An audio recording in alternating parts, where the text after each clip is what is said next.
Hope आप सब लोग ठीक है। वेलकम टू आवर चैनल अक्ष की प्री। आज के व्लॉग को हम करने वाले हैं थोड़ा सा डिफरेंट। आज हम अपना रूटीन शेयर नहीं करेंगे, हम नहीं बताएंगे कि आज खाने में क्या बना है या फिर मैं आज कहाँ जाने वाली हूँ। तो भाई आज के व्लॉग में अपने आप को फिर से कर देती हूँ इंट्रोड्यूस। मेरा नाम है प्रियंका अरोड़ा और शादी से पहले मेरा सरनेम हुआ करता था तनेजा। और इसके अलावा अब आपसे शेयर करते हैं कि मैं और अक्षय कैसे मिले। तो अक्षय और उनकी फैमिली हमारे नेबर हुआ करते थे और जब तक वो नेबर हुआ करते थे तब तक हमारी कोई भी वार्तालाप नहीं हुई। मजे की बात ये है कि जब वो हो गए थोड़ा शिफ्ट दूर, तब हमारी आपस में कुछ ऐसा कनेक्शन आया, मन में ऐसा थॉट आया कि शायद बात बन सकती है। और ये देखिए बात बन गई और शादी हो गई। और कई लोगों को ऐसे भी लगता है अक्षय की फैमिली की साइड से या मेरी फैमिली की साइड से कि नहीं तुम लोगों की तो पहले बातचीत जरूर हुआ करती होगी और तुम्हारी हुई होगी लव मैरिज। तो इस चीज पे भी मैं उन सब लोगों को मैसेज देना चाहूंगी कि हम लोगों की हुई है प्योर अरेंज मैरिज। और मैं ऐसी आशा करती हूँ कि अगर आप मेरी वीडियो के अंत तक बने रहेंगे तो शायद शादी को लेके आपके परसेप्शन चेंज हो जाए मेरा पर्सनल एक्सपीरियंस सुनने के बाद। आज हम शेयर करेंगे लेट मैरिजेस के पॉजिटिव और नेगेटिव साइड को। तो अगर आप हमारी वीडियो को देख रहे हैं और आप इस चीज को कोरिलेट कर पा रहे हैं या फिर आप उस दौर से गुजर रहे हैं, आप शादी के लिए देख रहे हैं या शादी के बारे में सोच रहे हैं या फिर अभी मेंटली प्रिपेयर नहीं है कि शादी करने की राइट एज कब होती है, तो माय आंसर वुड बी शादी करने की राइट एज नहीं होती।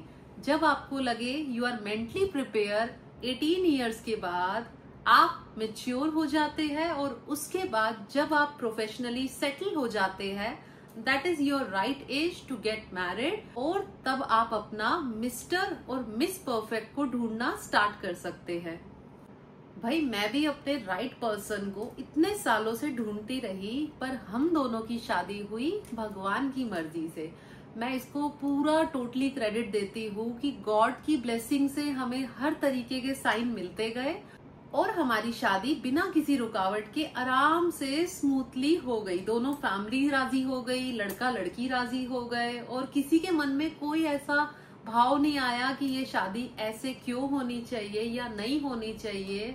तो एवरीथिंग वॉज सो स्मूथ। और नेगेटिव चीजें किस चीज में नहीं होती। अगर आप भी अपनी शादी को लेके अफ्रेड है तो लाइफ कभी परफेक्ट नहीं होती, हमें लाइफ को परफेक्ट बनाना पड़ता है।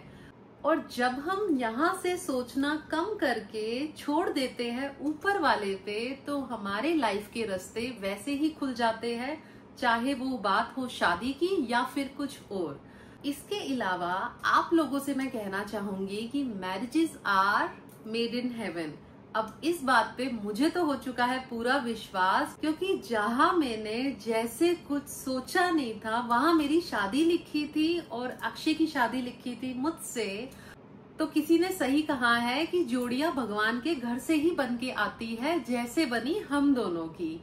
तो कई बार ऐसे होता है कि आपकी कुछ बात चल रही है लेकिन मे बी कुछ ट्यूनिंग का, अंडरस्टैंडिंग का या फैमिली नहीं मान रही, तो हमें अपने एफर्ट करते रहने चाहिए। और एफर्ट के बाद अगर हमारी शादी वहां लिखी है तो ये मैसेज मैं उन सब लोगों को देना चाहूंगी जो इस चीज से गुजर रहे हैं और प्रॉब्लम फेस कर रहे हैं, कि अगर आपकी शादी वहां लिखी है तो वहां शादी जरूर होएगी। क्योंकि मैं अपने पर्सनल बिलीफ से आपको कहना चाहूंगी कि शादियां ऊपर से बन के ही आती है, नीचे हमारी जोड़ियां। तो भाई मैंने तो अक्षय के लिए क्या कुछ नहीं किया होगा, कितने किए उपाय, कितनी गई पंडितों के पास, कहाँ कहाँ पूछा कि भाई बताओ कब होगी शादी। और एक सर्टेन एज के बाद होता क्या है, हम थोड़े होपलेस से हो जाते हैं। हमें लगता है कि शायद पता नहीं हमारी शादी होनी भी है या नहीं होनी, ऊपर वाले ने शायद कोई हमारे लिए लिखा है या नहीं लिखा, या हमारी किस्मत में सिंगल रहना ही है। ऐसे थॉट मेरे मन में भी आया करते थे। और कई बार होता क्या है, ऐसे थॉट्स आपको ले जाते हैं नेगेटिविटी की तरफ, डिप्रेशन की तरफ और एंजाइटी की तरफ। तो आप लोग इन चीजों से दूर रहने के लिए अपने माइंडसेट को रखे पॉजिटिव। भगवान ने जो लिखा है अच्छा लिखा है, बस भगवान की मर्जी समझ के अपने रास्ते को लाइफ में आगे बढ़ते चलिए, क्योंकि हर चीज की एक सर्टेन एज होती है। जिस एज पे जो चीज जैसे होनी है वो चीज वैसे होएगी। मेरा बहुत ज्यादा बिलीव है साईं बाबा में, तो वहां पे भी मैंने साईं बाबा से अक्षय को मांगा था और आज मैं ब्लेस्ड फील करती हूँ कि अक्षय और उनकी फैमिली बहुत अच्छी है और मुझे इतना अच्छा परिवार मिला है। कहीं ना कहीं शायद मेरे कर्मों का फल होगा कि आज मैं इतने अच्छे परिवार का हिस्सा बनी हूँ। So basically I got married at the age of 38। तो भाई अब मैं ये तो नहीं कह सकती कि 38 राइट एज होती है, बिल्कुल भी ऐसा नहीं कहूंगी, क्योंकि लेट मैरिज के अपने होते हैं प्रॉज एंड कॉन्स। जैसा कि मैंने पहले भी आपको कहा कि जब आपको लगे कि आप फाइनेंशियली हो चुके हैं स्टेबल और हो चुके हैं mentally prepare, you should look after for your mister और मिस परफेक्ट। तो उनको ढूंढने में इतना टाइम लग जाता है कि हमारे सालों साल कहाँ निकल जाते हैं पता नहीं लगता। कई बार हम अपने पेरेंट्स को कहते हैं नहीं अभी मत देखो, अभी हम शादी नहीं करना चाहते, जैसे कि मैं भी कहाँ करती थी। तो एक टाइम ऐसा आया था जब मेरी बड़ी सिस्टर की शादी हो गई और मैं मेंटली प्रिपेयर नहीं थी। तो मैंने अपने मॉम डैड से कहा कि नहीं अभी आप 6 महीने साल मुझे थोड़ा सा गैप दो, मुझे एक ब्रेक चाहिए जिसमें मैं अपने आप को मेंटली प्रिपेयर कर पाऊं। और उसके बाद इतने साल ऐसे चले गए, क्योंकि लिखी थी इस एज में आके शादी तो इसी एज में हुई, लेकिन हमें अपने एफर्ट करने से पीछे नहीं हटना। जैसा कि मैंने आपसे कहा कि लेट मैरिज के अपने होते हैं प्रॉज एंड कॉन्स, तो सबसे पहले मैं आपको बताना चाहूंगी अगर शादी हुई होती टाइम से तो मेरी मम्मी भी इस शादी में शामिल हुए होते, क्योंकि अब वो इस संसार से दूसरे संसार में जा चुके हैं। तो उन्होंने मेरी शादी मेरे सामने तो नहीं पर हाँ ब्लेसिंग्स मुझे जरूर मिली और उन्होंने मेरी शादी को देखा। आज वो खुश है, क्योंकि माँ बाप ना जाते हैं कहीं, वो हमेशा रहते हैं हमारे साथ। और बच्चों को कितना लगे कि उनके पेरेंट्स उनकी खुशी नहीं चाहते, पर ऐसा नहीं है। पेरेंट्स हमेशा बच्चों की खुशी में खुश रहते हैं, उनके लिए सारे बच्चे बराबर होते हैं। कितने बच्चों से मैंने ऐसा सुना है, उनको लगता है नहीं हम ज्यादा प्यारे नहीं हैं, आपको दूसरा बच्चा ज्यादा प्यारा है, पर ये गलत है। क्योंकि माँ बाप के लिए सारे बच्चे बराबर है और माँ बाप उनकी खुशी में खुश रहते हैं जब उनको लगता है कि उन्होंने अपनी बेटी की या बेटे की शादी कर दी और बेटी शादी करने के बाद अपने ससुराल वालों को अपनी फैमिली की तरह मानती है और फैमिली की तरह उनका ध्यान रखती है, उनसे प्यार करती है। इससे बढ़कर माँ बाप को कुछ नहीं चाहिए होता। वो खुश है अगर उनकी बेटी अपने घर जाके खुश है। भाई अगर मैं बात करूं कि एज के साथ साथ हम कहते हैं हम मिच्योर ज्यादा हो जाते हैं, अभी हम शादी के लिए मेंटली प्रिपेयर नहीं है, थोड़ी हमारी एज बढ़ने दो, बट मेच्योरिटी की तो कोई लिमिट नहीं होती ना। हम 40s में भी आएंगे, 50s में भी आएंगे, 60s, लेकिन हर चीज के पॉजिटिव नेगेटिव साइड भी हमें देखने होते हैं, क्योंकि हम इमोशनली ज्यादा मिच्योर हो जाते हैं, हम ज्यादा चीजों को अंडरस्टैंड कर पाते हैं, हम ज्यादा अच्छे से सिचुएशन को हैंडल कर लेते हैं जब आ जाते हैं मिच्योर एज में। अगर सोसाइटी में एक एज की बात की जाए, पहले होती थी 20 से 25 वाला ब्रैकेट, लेकिन अब मान लीजिए कि 25 से 30 वाला ब्रैकेट। पर जैसे ही ये 30-32 वाला bracket, whether it is male और फीमेल, जैसे ही ये ब्रैकेट हो जाता है क्रॉस, तो सोसाइटी में कहीं ना कहीं कंसिडर किया जाता है कि अब तक आपको शादी कर लेनी चाहिए थी, अभी तक आपने शादी नहीं की, अब आपको आगे प्रॉब्लम फेस करनी पड़ेगी, और now it's your high time. और भी ऐसी बहुत सारी बातें जो शायद आप लोगों को भी सुनने को मिलती होगी अगर अभी तक आपने शादी नहीं की और मे बी आप एक वो ब्रैकेट वाली एज को भी क्रॉस कर चुके हैं। तो पहले ऐसा हुआ करता था कि शादी में मैं बहुत जाया करती थी, कि किसी भी रिलेटिव की शादी होती थी तो मैं पापा के साथ जरूर जाती थी। बट एक सर्टेन एज के बाद क्या होता है, अंदर से आपकी ये इच्छा होनी कम सी हो जाती है। आपको लगता है आप किसी और की शादी में तो चले जाएंगे, लेकिन वहां पे क्या पूछा जाएगा कि तुम कब कर रही हो शादी। तो वो चीज भी जरूर आपके साथ होती होगी अगर मैं आपसे कोरिलेट कर पा रही हूँ तो। और ऐसा भाई मेरे साथ तो बिल्कुल हुआ करता था। तो उससे अंदर से एक इंटरेस्ट कम हो जाता है कि नहीं, आप थोड़ा आइसोलेट रहना या सोशली होना अवॉइड करते हैं। तो उस केस में ऑब्वियसली आपको फिर वापस वही जो मैंने बात आपसे कही कि आपको फिर उस केस में डिप्रेशन, एंजाइटी, फ्रस्ट्रेशन, ये सब चीजें कर लेते हैं अट्रैक्ट, जो आपकी हेल्दी वेलबींग के लिए बिल्कुल भी ठीक नहीं है। क्योंकि पूरी फैमिली में अगर एक मेंबर हो रहा है परेशान, तो बाकी मेंबर कैसे रह सकते हैं सुकून से? वो भी तो बॉदर फील करेंगे ना। तो इसलिए अपने आप को हेल्दी रास्ते पे ले जाने के लिए हर चीज की होती है एक सर्टेन एज। तो गाइस, अगर चाहे हो वो शादी या फिर कोई और चीज जो आपकी लाइफ में रुकी हुई हो, जिसके लिए आपको लगता है कि अभी सही टाइम नहीं आया, तो सही टाइम बनाने से बनता है। और जैसा कि मैं आपसे शेयर कर रही थी कि एक सर्टेन मैच्योर एज में आने के बाद अगर मैं अपनी ही बात करूं तो आपका कम्युनिकेशन स्किल्स बड़ा अपग्रेड हो जाता है। आप अपनी बात सामने वाले को अच्छे से प्रेजेंट कर पाते हैं और सामने वाले की बात और फीलिंग्स को अच्छे से अंडरस्टैंड कर पाते हैं। इसके अलावा आप आपस में हुए कॉन्फ्लिक्ट को, चाहे वो कोई भी रिलेशन हो, नॉट इवन ओनली हस्बैंड, जो और भी आपके फैमिली मेंबर्स घर पे होंगे, चाहे वो आपके इन लॉज हो, जेठ जेठानी हो, देवर देवरानी हो या फिर कोई और रिश्ता, तो उनके साथ आप कॉन्फ्लिक्ट को इजीली सॉल्व कर पाते हैं एट अ सर्टेन एज, जब आपको लगता है that you are enough mature to get married. और एक चीज मैं आपसे शेयर करना चाहूंगी, अभी आपसे बातें करते करते एकदम से ध्यान आई कि एक सर्टेन एज मेरे साथ भी हुआ करती थी जब मुझे लगता था शायद मैं अपनी चॉइसेस को लेके अभी क्लियर नहीं हूं कि who is the right person for me, जो मेरा अच्छे से ध्यान रख पाए या फिर मेरे को फाइनेंशियली इंडिपेंडेंट फील करा पाए या फिर मुझे अच्छे से लव, केयर और घुमाना फिराना और ये सब चीजें कर पाए। तो ऐसी सर्टेन चीजों की कोई लिमिट नहीं होती। हम सोचते हैं कुछ और, लेकिन मिलेगा आपको वही जो है आपकी किस्मत में।